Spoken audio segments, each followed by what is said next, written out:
We had that early day, the 2011, 12, 13, where you saw like the Liberty Reserve, the Silk Roads, but it wasn't until probably 2017 to 19 that we really saw fraudulent ICOs. You saw the darknet marketplace exploding. You saw service providers that were all kind of tacked onto the ecosystem of crypto. Those were all occurring at that time, and I think it just drove the market.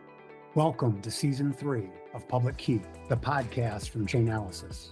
This year, we have new hosts, a new look, and new amazing guests to discuss crypto and blockchain, policy, financial crime, tech, and everything in between. I'm today's host, Jim Lane, the Global Head of Capacity Building here at Chainalysis.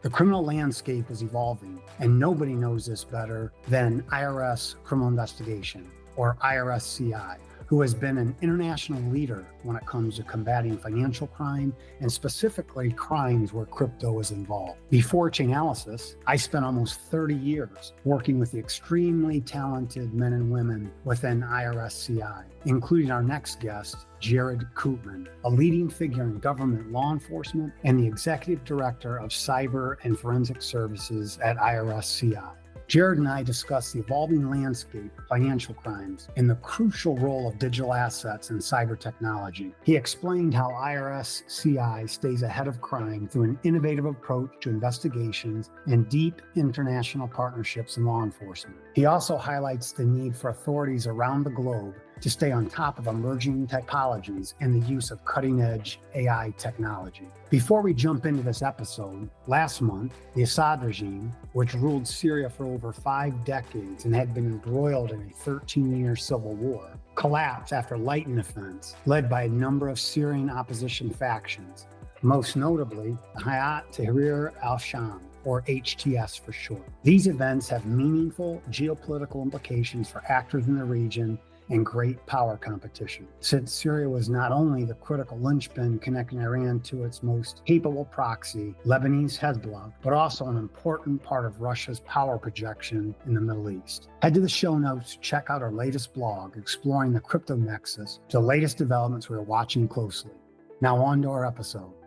Well, Jarod, thanks for joining us at the Chainalysis Public Key podcast. It's great to have you in town. You're getting away from the snow a little bit up in the Buffalo area. It's great to have you here in D.C. and appreciate you coming and joining us here for the podcast. Appreciate it. I wanted to start, you're a career government federal law enforcement officer, about 23 years in government. Can you just tell our audience about, walk us through your first couple of days as a federal agent and some of the cases that you worked on early on in your career? Yeah, sure. It's kind of pushing back on the memory a bit here. But no, as you're probably well aware too, it's an exciting time, the first few days walking into the office. You're kind of built with that enthusiasm of what you can do and the impact you can have for not only CI, but the government as a whole. And I think my early days walking in, realizing that you can have an impact on financial aspect of protecting society, bringing funding back to the government, Treasury, all those things were exciting. I was fortunate enough, though, to come into a group that was really high speed, had some really senior agents that took us under their wings and taught us kind of how to work these cases and how to do it efficiently. I think one of the first cases I came into was actually one of the most prolific and high dollar value mortgage fraud cases out of upstate New York. Great case agent, kind of walked through. I got to see from kind of inception to trial and kind of got that whole spectrum. And then ultimately to work in my own cases that were in that same area, white collar fraud, mortgage fraud, tax. And then ultimately, I think in that first maybe 10 years of my career, working some really large scale cases. I had, I think, 5 trials in about 3 years at one point, which, for us is pretty rare to go to trial. Yeah. But sometimes when you have the larger cases, the defendants really have, no other option but to take their chance. But I think what that did is it set me up to understand what we needed to actually complete the case and to be successful for prosecution. I've often thought going to trial is oftentimes more work, or just as much, if not more work, than the actual investigation itself. And I think when you go to trial, you really learn how to be an investigator. And if you did it 5 times in that, that period of time, that of course that sets you up for success. And I've always been really impressed with the men and women in IRS-CI, and that's why I love the division so much, because everybody's just so mission driven. They understood what their value was and what they did for the American public. So couldn't agree with you more. I think in the past couple of decades, the criminal element,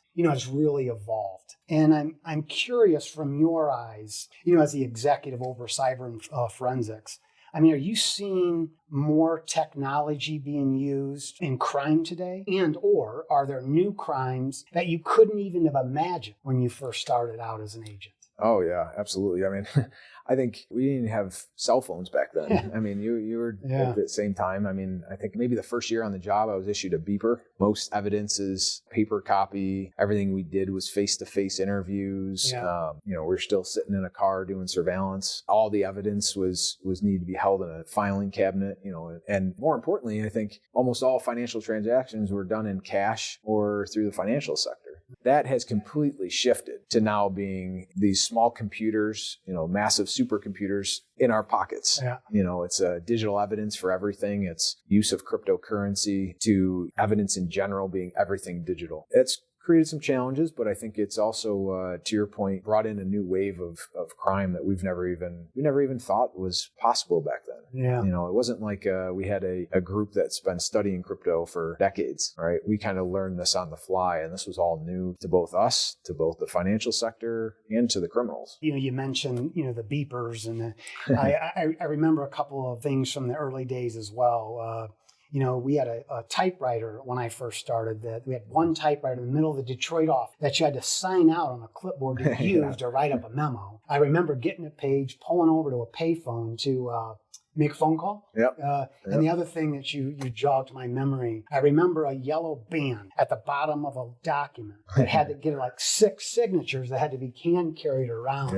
Yep. Technology has changed everything. Yeah. And that's what's made us more efficient. It's made us what has been able to stay on par with as the criminals advance, we have to advance. And that takes effort because it's driving a larger ship on our end. Let's jump right to, this evolving technology. From your lens, you've got a storied career with IRS, and I know you've led the cyber division, really stood it up within IRS-CI from its inception. When did you start seeing a heavy concentration of cryptocurrency and the blockchain being mentioned in investigations just throughout the agency? Yeah, so I think there's a couple key points in kind of that time frame, that timeline. We had that early day, the 2011, 12, 13, where you saw like the Liberty Reserve, the Silk Roads, the BTCs of the world. That was the first exposure that we really had. And it was really like everybody, and we have some phenomenal agents that work for us that have dove into that area, that were forefront, cutting edge, doing that type of work. And it was, those cases kind of put it on the map. But it wasn't until probably 2017 to 19 that we really saw it become a little bit more mainstream. It was like, this stuff's not going away. This isn't a fad. This is really becoming incorporated and adopted by society. You saw IRS issuing notices for tax purposes. You saw financial institutions recognizing that this was part of their portfolio. So all those things started to come into play, which also brought the criminal element more to the forefront. And we saw, the creation of like fraudulent ICOs. You saw the darknet marketplace exploding. You saw service providers that were all kind of tacked onto the ecosystem of crypto, whether it was virtual asset service providers, wallet providers, just the transaction between fiat and crypto. Those were all occurring at that time, and I think it just drove the market. Yeah, I remember those early days. I remember conversations with you and some of the agents, when they were trying to explain that to me, and I'm thinking, what did you just say? Yeah. I remember, having conversations early on. You mentioned we had agents, throughout the division that were looking at cyber-related type cases, with the filing like of electronic returns, right, and looking at IP addresses. And I just remember,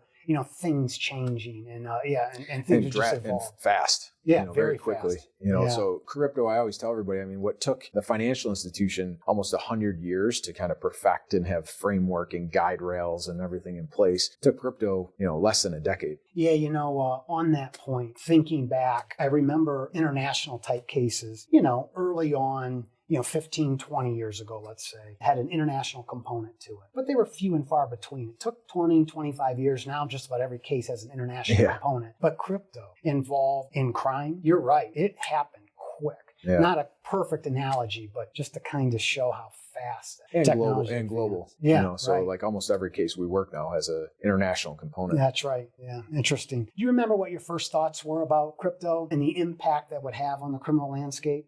It's funny, you have these moments in time where it's kind of solidified as like, this was an aha moment, and we were actually, I was sitting in Chicago, actually, both of us were sitting there, and you were the SAC at the time, recognizing that crypto wasn't going away. And there was a great case agent, Christian Chesky out of South Bend, who I was overseeing that office. And I remember a conversation where he was saying, I just listened to Joe Rogan podcast on, cryptocurrency and understanding kind of what it's like. And we had no idea what it was. Nobody did at that time. So it was one of those things that kind of committed to each other, like, all right, yeah, I'll buy some. Why don't you buy some? And we'll kind of figure out how this works and at least learn or develop. But I think from that point forward, we were both, and not even just the two of us, but a larger group within CI were big proponents of the technology. Like, we see a big use case. We see a big benefit to having that as a supplement to kind of the traditional finance. And we knew that it wasn't going to easily go away. It was something that was actually going to probably drive and create more of an ecosystem. And so that's where we first saw kind of this like forward leaning into, let's be, the agency, let's be those folks that are kind of diving into this space. And not to mention that, our agency is financial investigators. That's our 100-year history, over 100 years now. We have to be kind of understanding all the landscape that entails. Yeah, it's just another financial rail. It's a great point. Yeah, I remember those early days. I think in my mind, advancements in technology is great. It's great for the human race, right? Yeah. I think as career law enforcement officers, with advancement in technology, the fraudsters are also going to take advantage of that, which they've adopted, pretty rapidly. And I think we recognize that too. We saw the pseudo-anonymous nature, the speed, the global capability. It was just like bringing a whole like storm of this. Wow, they could move money fast. It's going to be harder for law enforcement to trace and track. And, that pseudo-anonymous nature, nothing was tying to like their name or address or something. So it was a challenge. On a side note, you mentioned Chicago, and I still remember people watching us do sprints in the basement at 5 a.m, where I would always be like 5 steps ahead of you with the hallway sprints. I kind of remember that. Not quite sure I remember that going that way. All right, a couple quick hitters. Just based on, around priorities within CI. Are crimes involving crypto still a priority with CI? Is that going to be a priority item in 2025? Oh yeah, absolutely. I think you touched on it earlier when you said it's just another rail of the financial system, and we always say that it's like you're going to still have the underlying crimes of investment fraud, Ponzi schemes, white collar fraud, tax fraud. Now it just has an element of the medium of exchange being crypto or other digital assets, and it's just understanding that this is now an incorporated wave of the future. I couldn't agree with you more, and a lot of the conversations that I'm in all lead to that. As a cyber director, executive, federal government, extremely high position. I'm curious, how does the agency define a cybercrime? Yeah, so we took a little bit more of a conservative approach in the sense that really it's anything that touches the internet to then help the criminal facilitate the crime or to conceal their transaction. So it could be really anything that's internet-based that's in furtherance of that scheme. Malware attacks? Yeah. Submitting false returns electronically?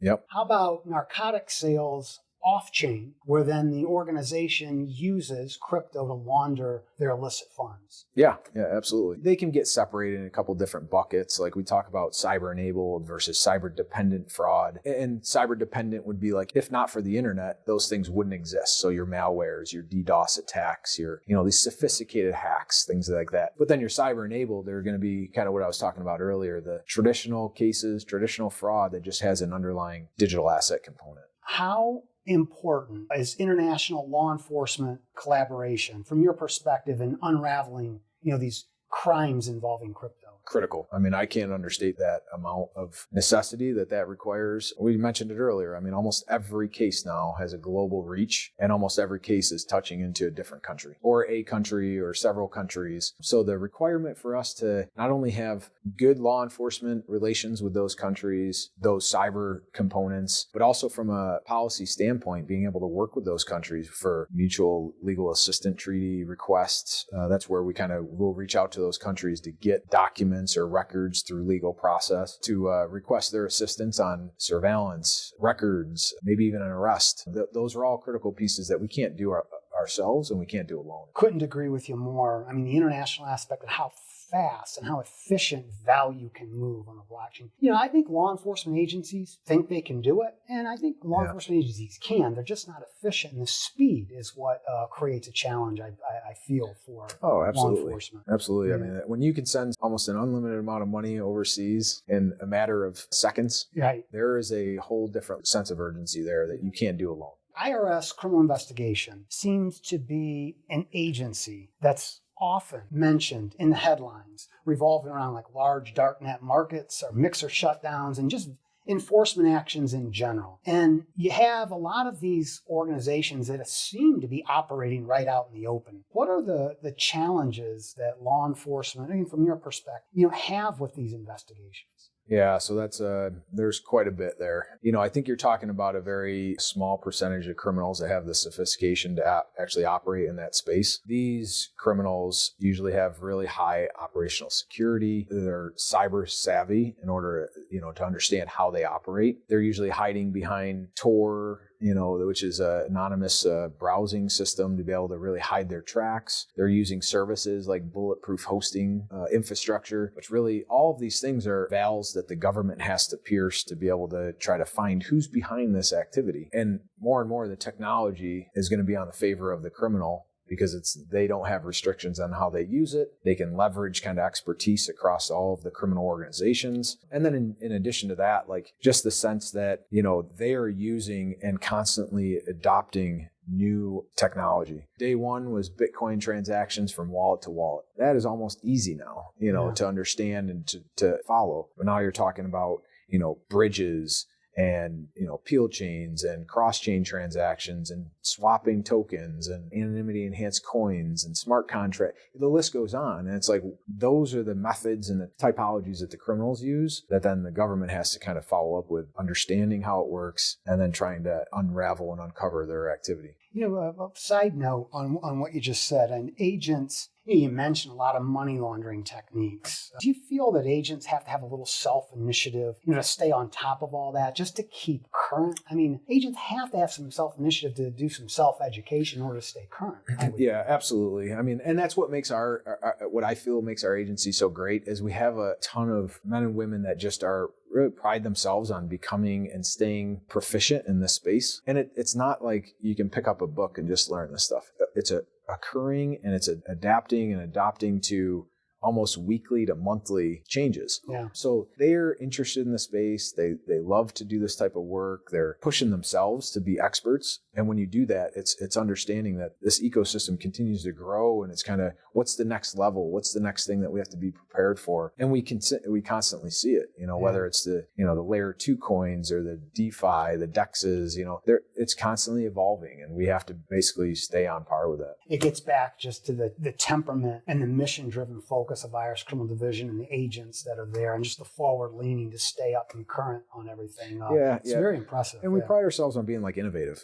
I always tell everybody, like, we're small enough of an agency where it's like we're a small ship against the cruiser. We can kind of navigate much faster, turn that ship quicker to say, okay, look, a lot of the criminals are moving towards X. We have to go learn about X and go become proficient in it. A lot of criminal organizations these days, they reside outside of the U.S. They're not here. I'm curious, again, from your thought, just some insights that you might have on how IRS Criminal Investigation has been able to leverage international and public-private partnership collaborations to shut down some of these bad actors that really have a global reach. Yeah, sure. Yeah, that's a loaded question.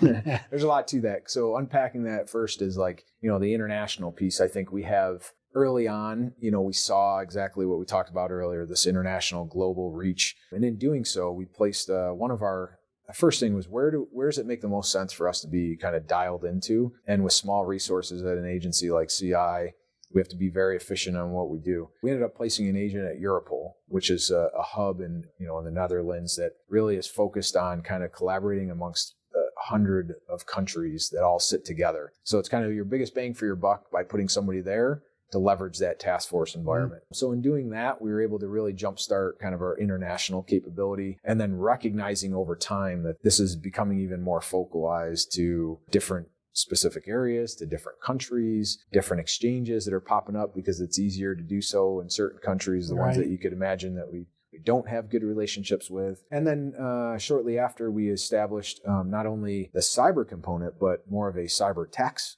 component. And I think you remember very well because you did a lot of work with the J5, so the Joint Chiefs of Tax Administration. So these countries that were brought together to focus on the joint effort around tax crimes, but then also with cyber or crypto nexus, working together, understanding that this is not only a U.S. problem, this is a UK problem, Australian problem, Canadian problem, and being able to bring those folks in because we're all trying to drive the same mission. And then last year, I think the last point would be our cyber attaché. So I mentioned we put, folks at Europol. We took a look at, like, as the global economy continues to shift, where are these pockets of digital asset crypto ecosystem components popping up? Where are they really a benefit for us to be kind of dialed into? And we started looking at, the Singapore, Australia, somewhere in Latin America, Germany, and having like presence at areas that not only is there a lot of crypto or digital asset transaction volume occurring, but there's exchanges, that there's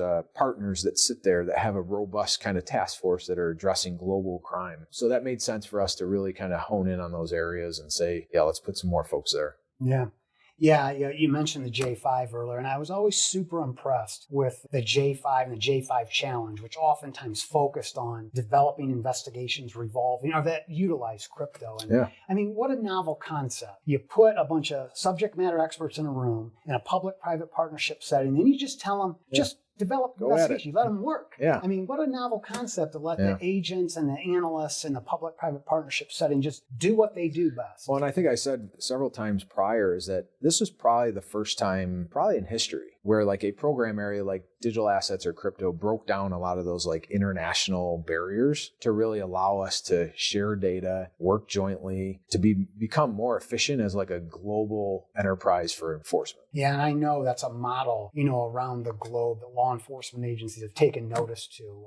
I still get questions today on it. Quite impressive. It's funny because I think not purposely, but I coined this term enforcement as a service several years ago. I think I mentioned it. I don't know. I was just stuck. But, it's kind of it was actually, I was overseas doing a conference, and it was in relation to cybercrime as a service. Cybercrime as a service, this model that the criminals can deploy, the best hackers to go hack, the best money launderers to launder the funds, and the best crime bosses and groups, organized crime, groups to actually control and oversee everything. They're using expertise, and we were operating in a silo until really this time frame where, now this enforcement as a service, and I'm taking credit for all of it, is this one that like, well, why can't we use, the Germans who are amazing at infrastructure, networking, and, piercing that veil. And let's use IRS-CI as the financial component to really follow the money. And let's use the FBI or the Canadians or the Australians to do this other piece. And it becomes this like joint workforce that is working exactly against the criminals. I am going to use it. I will.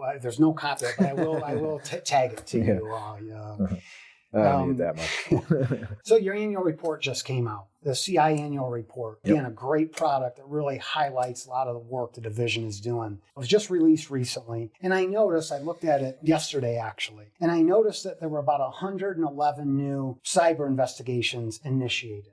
And based on our conversation earlier, cyber is a big umbrella. How many of those would you say are that crypto are involved in those crimes? Yeah, out of that, probably it's right around about 70, give or take. I mean, and it fluctuates depending on cases open and prosecuted, but right around that number is what we have. Can you break that down off the top of your head?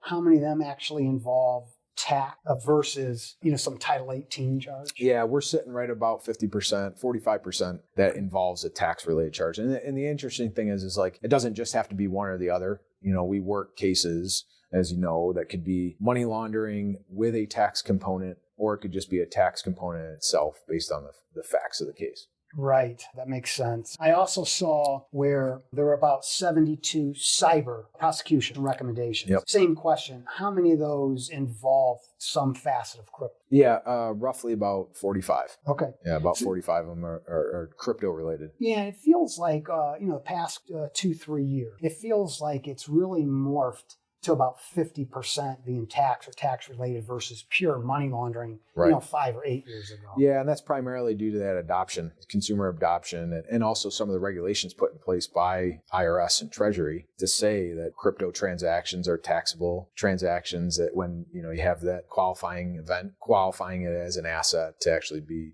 fall under those regulations. Yeah. The other thing I noticed in the report, in 2024, they're about 925 million in cyber-related assets seized. And I'm curious, is it safe to say that it's all crypto? And if so, is there a specific case that comes to mind that dominated that amount, or is it a number of cases? Majority, I think 915 million or so was crypto related, digital asset related. And yeah, it's primarily tied to, you usually have one or two big cases that drives that big seizure. And that was a down year for us. Right. You know, it was, compared to the billions in the past. Yeah, we have had some really great successes, and a credit to our workforce because they put in the time and effort to really do their job and do it right, and to be able to get up in front of, here, to get in front of conferences and kind of, to really shout that, look at all the great work we're doing. And then on top of that, we've seized, 12, 13 billion over the last 3-4 years. That's something to be, I think, proud of as an agency, but also just as an American citizen. Right. Well, it's what the public expects. Yeah. I mean, shut down these criminal organizations, take the illicit funds that they're earning, and return it to victims. I mean, it's just what the public expects. And now you've done a nice job at the division with that over the years. Let me shift gears on you real quick. What I think is a game changer for IRS-CI, and it revolves around the creation of the Advanced Collaboration and Data Center, or ACDC, as you copyrighted that, or dubbed that, so to say. Can you explain what the mandate is for this center, and what challenge is that going to solve from your perspective? Yeah, and it's funny. I always chuckle because I definitely did coin that and backed into ACDC. Yeah. I like the name. It was something that stuck. We plan to, every project or case we work will be a song title, and we'll play on that.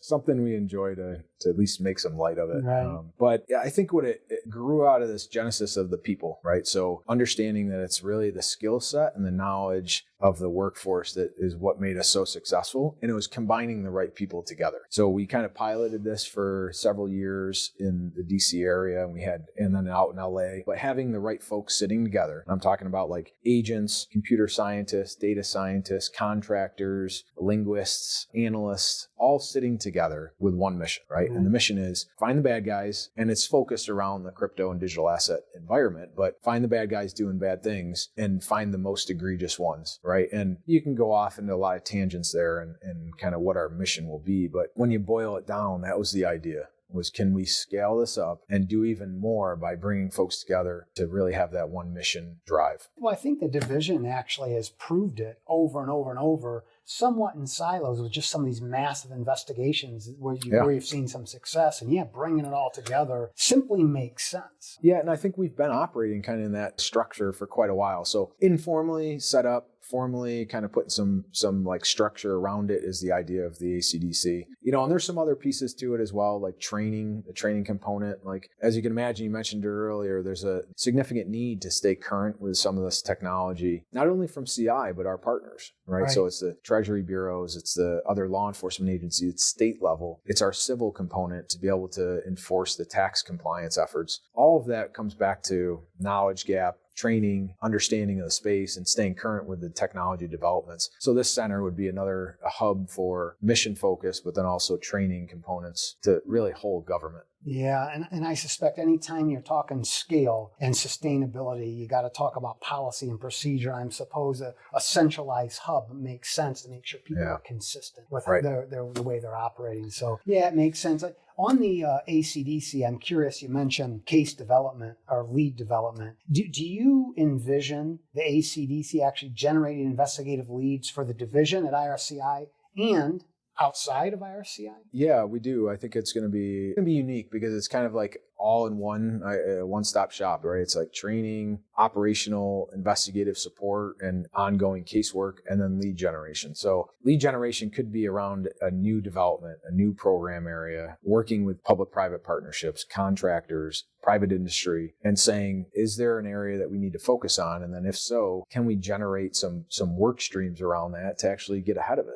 Right. And so it's kind of matching in real time this like data that we're seeing occurring in the ecosystem to then what can we do from an enforcement standpoint to really drive that compliance. I know the really good idea that you had setting that up. When you talk about enforcement, I don't know that there in any enforcement action where there's a seizure involved, you're not taking a computer or an iPad or a phone, something cyber related, and having a forensic cyber unit actually sit there to actually deal with all that makes a lot of sense as well. Yeah, and our forensic capability is really top notch. I mean, we have very experienced, certified forensic analysts and agents that do that type of work, and you can only imagine that space is not decreasing. Right? We're only collecting more data. We're only coming up and running against more phones, more computers, more digital evidence. Those are all challenges and problems that we need, sufficient staffing to handle it. But yeah, one of the things we're doing is outfitting that with the top of the line forensic capability, and we're hoping that it's kind of that cutting edge facility that can really drive anything we need. Yeah, very forward leaning. The CCUs, a dedicated cybercrime unit in DC and LA. I'm just curious, is there any more thought at the division to establishing more dedicated CCUs around the country within IRS-CI? Yeah, we're a small agency. I mean, bandwidth is always an issue, so we have to be very selective on what we're working and the resources we're putting towards it. So, the idea here is to stick with that two East and West Coast CCUs, true CCUs, but that doesn't inhibit our field offices and our agency from developing these smaller field office level cybercrime units. Same thing, now take ACDC and scale that down to a specific area like Chicago or New York. You're saying do the same thing, bring together your personnel that are interested in this space, working these type of cases so that they can learn from each other, build off each other, and then start to do more, have more success as a unit versus individually. Yeah.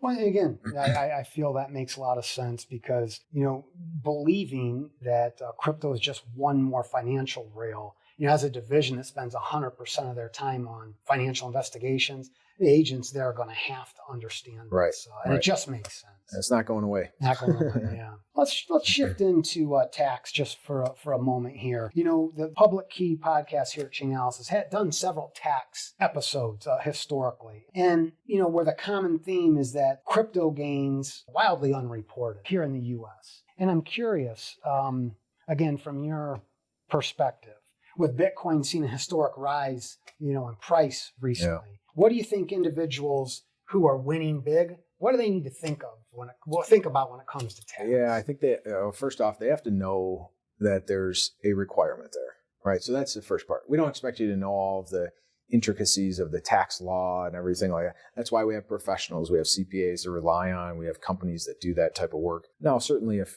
are qualified, you can, but understanding that there's a process there where, when you have a taxable event, so if you send, spend, or transfer cryptocurrency or any digital asset, there's a requirement to understand that there was a basis of when you purchased it. And then when you relinquished it or got rid of it, that there's a capital gain, short-term or long-term. But there's a tax due and owing on the amount that was made on the capital gain. Now, also vice versa, if there was a loss, you would be allowed to take that loss as well. But as you mentioned, historic rise, Bitcoin at over 100,000 a coin recently, that's going to have a bunch of these, big winners that invested in crypto are now looking to cash out and made some really significant amount of money. That is a capital gain, and there's a requirement by them to pay their fair tax, on that share. Right. Yeah. And I know there's a civil aspect here and a criminal aspect here. And I know from my time at the division, I feel I can say this for you, or you can correct me if I'm wrong, but I mean, criminally, you're not interested in people that are making a mistake. You're interested more in people that are taking affirmative steps to actually evade the reporting of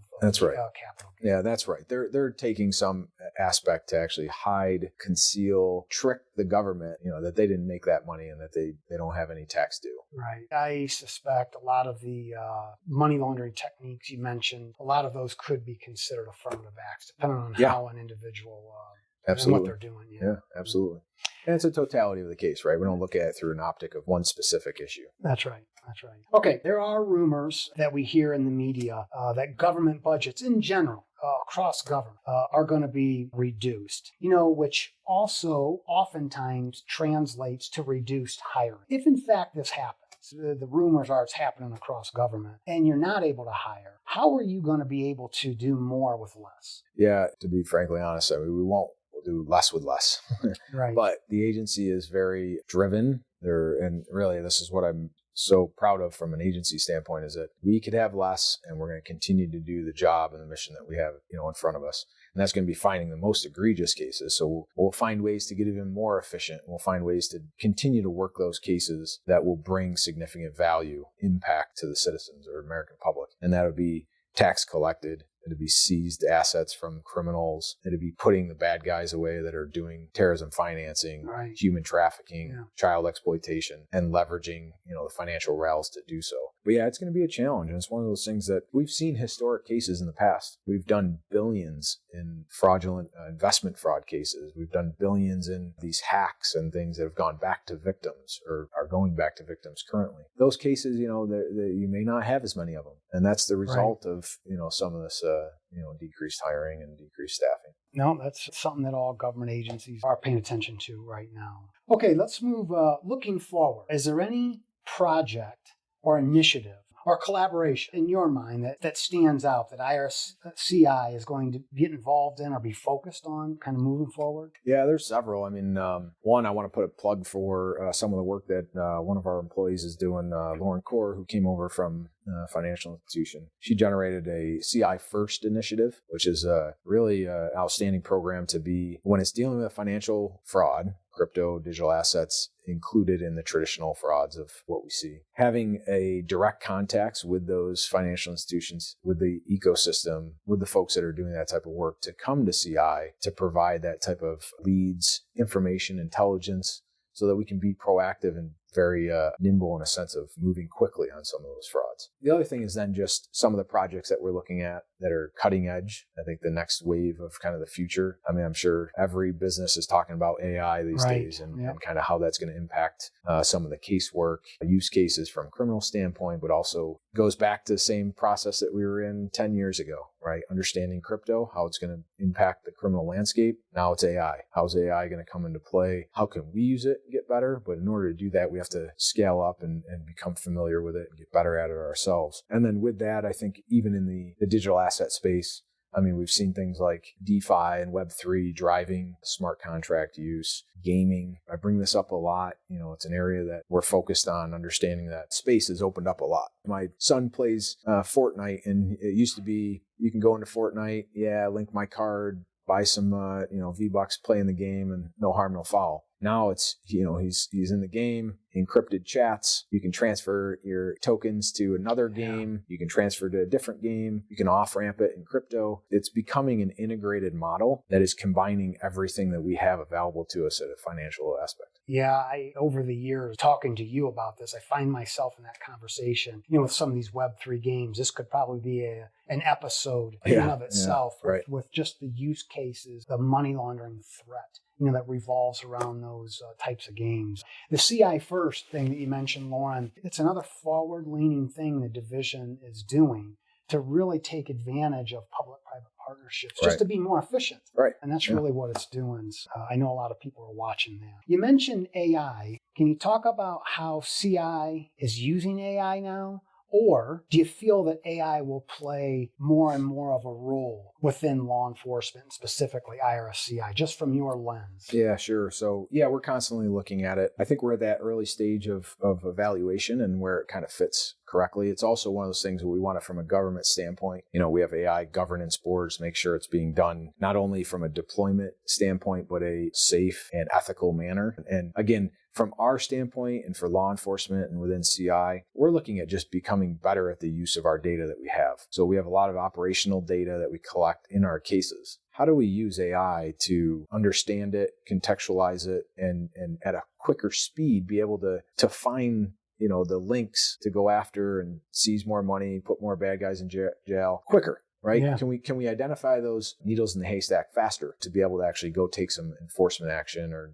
some type of a compliance effort? And I think too, the way that we're utilizing it is primarily around data, but I think there's a lot of other aspects with training, deconfliction, things like that we can explore. I think the important role in the future, I have a lot of ideas in my head. I think that we can really bring this. I think, I mentioned training. For instance, if there's an ability for us to have AI sit on top of a lot of our handbooks and our standard operating procedures and our requirements from an agency policy, new agents can very quickly learn and ask questions of the data. Like, what do I need to do do if I'm looking to do an undercover operation or do a surveillance. They'd be able to quickly gain insight on the guidance on what to do without having to have a senior analyst tying up time. So there's efficiencies there. The other ideas that we have are more around like report writing. AI is really great at generating reports, but you have to understand there's always going to be a human in the loop, which that coined term is something that technology and AI is not going to be the deciding factor. Right? The human will be the deciding factor. The human will be the one that overlooks and adds the context to the report, adds the other information to make it kind of a final polished product. It's just efficiency. Back in the day, you used to have templates, right? You use a template that helps you create something or work something. This is just adding to it. Yeah, no, that case knowledge, it's that knowledge management. Yep. Yeah, it's interesting. I think at a more elementary level with the tool, I think a lot about trial illustration. I mean, juries oftentimes, to understand complex money transactions, a lot of time images and how you present things to a jury makes a lot of sense. And I just feel that AI may be able to help spark some ideas on how to present complex money movements as absolutely. well. Yeah, absolutely. When I was there, I've had these conversations with you historically as well. We were building, under your leadership, we were building a strategy around the metaverse. Is this still something that the division is trying to understand? Yeah, I mean, I think a lot of folks are trying to understand it. We do understand it now. It's been kind of a couple of years of at least, just diving into the space. Again, going back to like innovation. Where is a potential for criminals to hide and conduct their operations? And that's an area that, we understand it. We're kind of developing kind of strategic plan to kind of address how we get involved in that, how we operate there. I mean, going back to the gaming component, some folks might not think this is a priority area, but it really is we see a lot of money being generated there. We see a lot of involvement from society to be involved in this like metaverse environment. And it's something that's, foreign to most of us, especially at our age, but it's something that we need to not just turn a blind eye to, but to really kind of hone in on. Again, it's forward-leaning. The American public should be grateful that there are law enforcement agencies, and I know there's others as well, but that IRS-CI is leaning forward and building a strategy around that, trying to understand it before it's too late. Okay, along with new things and forward-leaning, what types of emerging crime type involving a blockchain technology or virtual assets are you seeing more frequently now compared to, say, 5 years ago? Yeah, good question. So I think, we still see some of the original 5 years ago frauds, the dark web marketplaces, ICO fraud, maybe even the Ponzi schemes involving crypto. Those probably won't ever go away, right? As long as humans have that innate ability to be criminal in nature, we're going to see those. What we see now is more of a sophisticated movement towards the DeFi space. So smart contracts, vulnerabilities in those code to exploit, different components, whether it's flash loan attacks or wallet drainers or pig butchering schemes, where they're really enhancing kind of a mixture of social media, crypto, investment, and taking advantage of these like romance aspects. So you're starting to see this like just criminals are opportunistic. They're going to throw whatever they can against the wall, see what sticks mentality. I think the hacks and the type of sophisticated DeFi aspects are really, I think, what we see more of, and also are taking a little bit more of our energy and time to really uncover it and stop it. Because some of these are complicated schemes. Right? You start talking about flash loans and pricing liquidity pools and things of that nature. This gets a little bit complicated that we have a lot of effort towards. Yeah, sure. Even more reason to stay on top of things and to keep agents and officers, up to speed on the latest technologies and just to be efficient. And AI has changed the landscape. Yeah. Going back to now the criminal use of AI, you see the deep fakes, the mis and disinformation, the cloning. I've seen some amazing presentations where cloning aspects, you can't tell the original from the AI generated clone. Right. I mean, that's tough. And when you start thinking about the complications we had years ago with elder fraud cases where somebody would just call and pretend to be the grandson that's stuck and needs money. Now we have an actual face call, video call on your phone with somebody that is cloned and looks exactly like your grandson, and their voice is similar, and they're saying they're in trouble and in need. I'd probably fall for that if it was my, my daughter or somebody. I've seen some of those similar presentations, just in the recent past, and everything that you just said, and that I've seen them do it in 7 different languages too. Right. It's incredible what this technology can do. On that note, are there particular sectors or industries that you feel are more at risk? Yeah. Anytime a new service or a new sector is kind of introduced to the ecosystem, it's exploited, right? We saw it with wallet service providers came out. And those wallet providers, they were being attacked because they were holding the private keys and they were getting attacked. Then it moved to, the bridges, and all the bridge attacks were happening because they were hacking their code or doing some type of a manipulation there. We now see it with some of these liquidity pools or the smart contracts. Everybody's using the smart contracts and they have a great function. There's a lot of use cases for where that could be incorporated into our society. But with that comes tremendous amount of code. Right. With that comes a lot of hackers that are looking at vulnerabilities within that code that they can exploit. So I think as soon as you layer something new onto this ecosystem, criminals are looking at it as, how can I take advantage of that? It's not mature yet. It hasn't gone through the aspects of being kind of bulletproof, and they look to take advantage of that. Well, Jarod, look, I've kept you long enough. With all these current and emerging challenges out there with law enforcement, it's time for you to get back to work. I'm just incredibly grateful to have had the opportunity to work with you, over the years. You've always been incredibly dedicated to the mission. I know that's not going to change. So, Jarod Koopman, everybody. I appreciate it. Right. Thanks for listening to another episode. If you enjoyed what you heard today, do me a favor. Open up your podcast app, rate the show, give us a review, and tell us what you liked. Even better, you can share the podcast with your friends. And of course, make sure you subscribe so you don't miss the next episode. Your continued support is much appreciated and doesn't go unnoticed. And truly, we couldn't be one of the top podcasts without your loyal support. We are only a few weeks away from our 2025 Crypto Crime Report going live, but our research team has just released a blog teasing some of the report's biggest stories. They highlight the $2.2 billion stolen from crypto exchanges in 2024 and shed some light on the impact of DPRK's slowing activity in the last half of the year, contributing to reduced crypto hacking volumes. The blog provides all the unique graphs and charts that will have you fully prepared to share with your team and the industry. Head down to the link in the show notes to read the full blog.